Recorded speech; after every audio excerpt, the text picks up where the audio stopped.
Bonjour, je m'appelle Marie-France Dussossois, j'ai fait des études de sciences politiques et de relations internationales. Aujourd'hui, je suis gestionnaire de projet pour une ONG qui s'appelle Actech. Nos projets consistent entre autres à accompagner des micro-entrepreneurs en Amérique latine et c'est dans ce cadre que je suis cette formation. Ma présentation porte sur l'entreprise Beaune et Devinck SPRL, qui est un bureau de conseil en assurance basé à Dinan et à Namur. Il existe depuis 60 ans et bénéficie d'une expérience forte de 3 générations. Son secteur d'activité est celui des assurances pour les particuliers et les entreprises. Les 4 domaines d'activité stratégiques de Beaune et Devinck sont les suivants. 1. La gestion des risques, qui représente son core business avec plus de 90% de son chiffre d'affaires. Il s'agit d'offrir une palette d'assurances auxquelles un particulier ou une société peut souscrire. Assurance auto, assurance vol, assurance groupe, etc. 2. L'expertise immobilière, l'évaluation des bâtiments, une expertise en cas de sinistre ou encore des conseils en investissement immobilier. 3. La gestion de patrimoine à travers des conseils en planification financière tels que l'assurance vie, les placements et l'épargne pension. Enfin 4. L'aide juridique. Le client peut faire appel au conseiller juridique de la société pour les aspects qui ne sont pas inclus dans les assurances. Par exemple pour la vérification d'un contrat de bail avant sa signature. La stratégie business de Beaune et Devinck est donc celle de la diversification. La société répartit ses ressources et compétences entre différentes DAS. Nous pouvons également affirmer que l'entreprise développe des activités qui ont des points communs avec son métier de base. On parlera donc d'une diversification liée, sur base principalement du pivot commercial. À travers ses canaux de distribution, on le verra un peu plus loin. La diversification liée prend ici une forme horizontale, en touchant d'autres secteurs que la gestion des risques, notamment l'immobilier et la gestion du patrimoine. Quelques mots sur le marché des assurances, afin d'introduire la question stratégique. La part de marché des courtiers en assurance en Belgique représente aujourd'hui environ 54%. Le reste se répartit entre compagnies d'assurance directe, agents, sous-agents et banques assureurs. La Belgique compte environ 6 000 courtiers en assurance. Beaune et Devinck fait partie des 5% des plus grands courtiers du pays, avec un chiffre d'affaires annuel de 750 000 €. Ces 5 dernières années, l'entreprise était en croissance avec un taux de croissance annuel oscillant entre 4 et 13%. À la vue de ces informations, la question stratégique que nous allons étudier aujourd'hui est la suivante. Qu'est-ce qui fait que Beaune et Devinck figure parmi les 5% des plus grands courtiers de Belgique, qu'il continue à croître et donc à créer, capturer et délivrer de la valeur pour l'ensemble de ses parties prenantes? Pour répondre à la question, nous allons construire le canevas de modèle d'affaires de Beaune et Devinck en reprenant les éléments les plus importants des 9 blocs qui la composent. Pour commencer, les clients ciblés. Ils sont triples. Les particuliers, tout le monde a besoin d'assurance, une protection civile par exemple. Ensuite, les indépendants et les entreprises, qui sont les clients les plus importants pour Beaune et Devinck, non seulement parce qu'ils rapportent plus en termes de commissionnement, mais aussi parce que la relation avec eux est plus forte. En effet, les entreprises recherchent la facilité, l'expertise, et à ce que quelqu'un d'autre fasse les démarches administratives à leur place. Elles ont donc plus intérêt à ce que la relation avec leur courtier soit bonne. Le particulier, quant à lui, sera moins fidèle parce qu'il y a plus de concurrents à son niveau et aussi parce qu'il est moins conscient des bénéfices qu'un courtier peut lui apporter. Enfin, on peut également citer les autres bénéficiaires qui ne payent pas pour le produit. Ce sont les employés des entreprises clientes qui peuvent par exemple bénéficier d'une assurance accident de travail à travers leur employeur. Au niveau géographique, 50% des clients viennent de la région de Dinan et 30% du Brabant wallon et de Namur. Le reste se répartit entre les autres régions de Belgique francophone principalement. Enfin, l'ancienneté de cette société familiale fait qu'aujourd'hui ses clients appartiennent à toutes les générations. La proposition de valeur de Beaune et Devinck est la suivante. L'entreprise offre des solutions sur mesure à différents besoins fondamentaux des clients en les accompagnant de façon transparente tout au long de leur vie personnelle et professionnelle. Beaune et Devinck va défendre les intérêts de ses clients par la protection de leur patrimoine. On parle ici de choses importantes aux yeux du client. Santé, argent, famille, entreprise, qui pourraient causer beaucoup de stress à la personne ou à l'entreprise s'il n'était pas cliente de Beaune et Devinck. C'est justement la relation unique, privilégiée et de confiance entre le client et son courtier, son allié dans les aspects primordiaux de sa vie, qui va apporter au client un véritable sentiment de sécurité et de sérénité.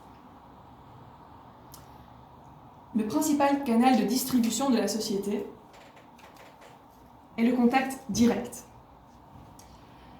c'est-à-dire des visites régulières chez le client, des appels téléphoniques ou des emails. Ensuite, Bonnet de Vinck atteint ses nouveaux clients par le bouche à oreille et la bonne réputation dont elle bénéficie auprès de ses clients existants. La société propose également ses services en ligne, mais il est rare que de nouveaux clients arrivent par cette voie ou que les clients existants l'utilisent pour contacter l'entreprise. Jusqu'à présent, seules quelques campagnes marketing ont été lancées sur Facebook et LinkedIn. Enfin, la marque Bonnet de Vinck est également diffusée via ses partenaires. Par exemple, Bonnet de Vinck fait partie des courtiers référencés par Securex à ses clients. Passons maintenant à la relation client.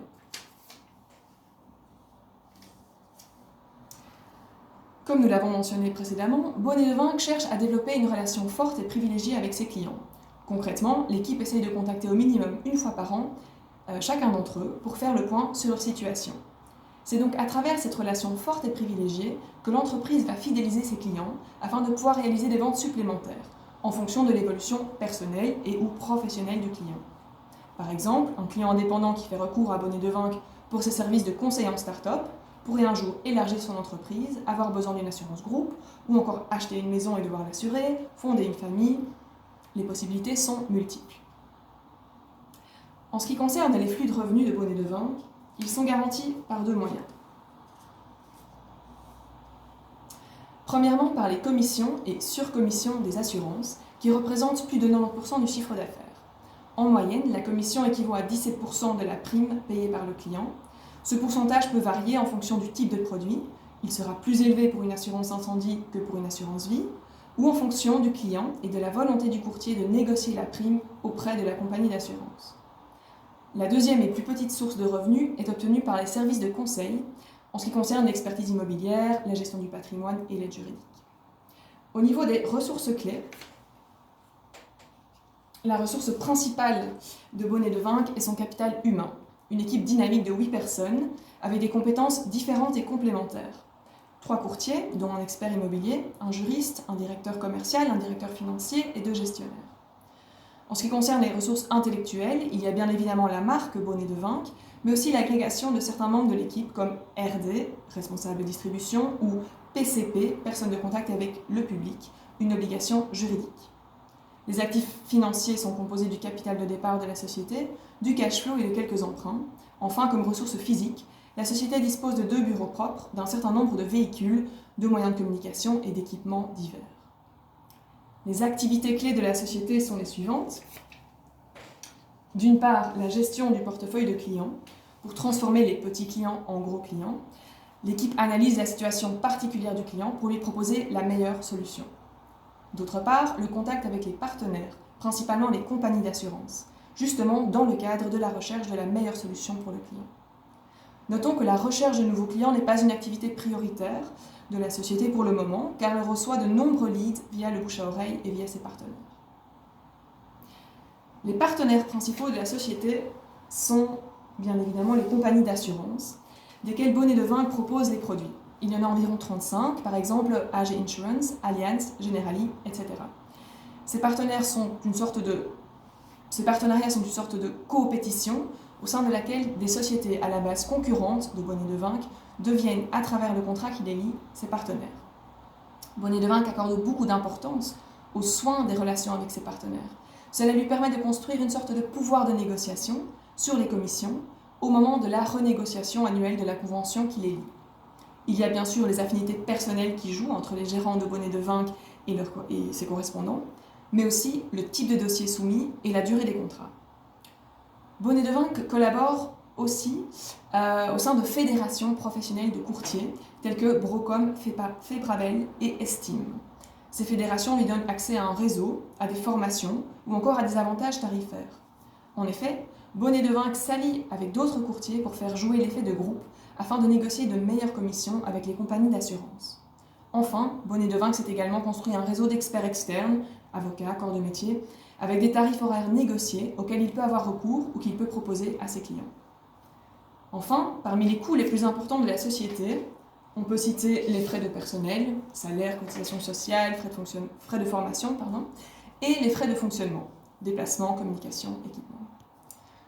Alors, grâce à la construction du canevas du modèle d'affaires de la société Bonnet de Vinck, nous avons pu mieux comprendre son modèle d'affaires en mettant en avant les principales activités de la société. Il est intéressant de mettre en avant quelques interdépendances entre les différents blocs qui sont à la source du succès du modèle de Bonnet de Vanck. La société va augmenter ses revenus en fidélisant sa clientèle. Pour fidéliser la clientèle, elle construit des relations fortes et privilégiées avec elle. Ces relations sont entretenues grâce au dynamisme de l'équipe, qui, de par ses compétences diversifiées et complémentaires, peut répondre à une plus large gamme de besoins des clients, ce qui va encore augmenter les revenus de la société. De même, les revenus augmentent dans la mesure où Bonnet de Vanck parvient à négocier des commissions plus élevées avec ses partenaires, ce qu'elle fait en veillant à soigner la relation avec eux. Et cette bonne relation avec les compagnies d'assurance permet de renforcer la qualité du service qu'elle procure aux clients de Bonnet de Vanck. En parlant avec un des gérants de la société dans le cadre de cet exercice, on a également évoqué la vision de la société, qui est de devenir la marque d'excellence dans le domaine de l'assurance en Belgique francophone. Je lui ai demandé quels étaient les 3 aspects principaux de son modèle d'affaires qu'il comptait éventuellement modifier pour y parvenir. Premièrement, concernant la clientèle ciblée, il voudrait renforcer sa part de marché dans le Brabant wallon et la province de Namur, de par la présence de plus en plus importante de PME et d'entreprises dans cette région.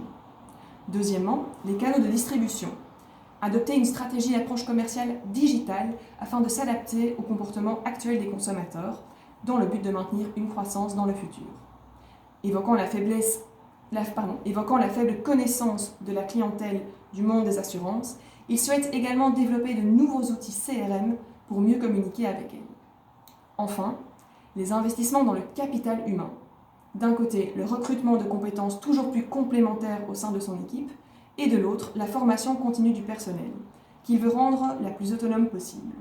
C'est en effet par un leadership délégatif qu'il entend diriger son équipe. D'ailleurs, il pense également mieux répartir le portefeuille de clients entre les différents membres de son équipe en revoyant sa structure organisationnelle. Merci beaucoup pour votre écoute.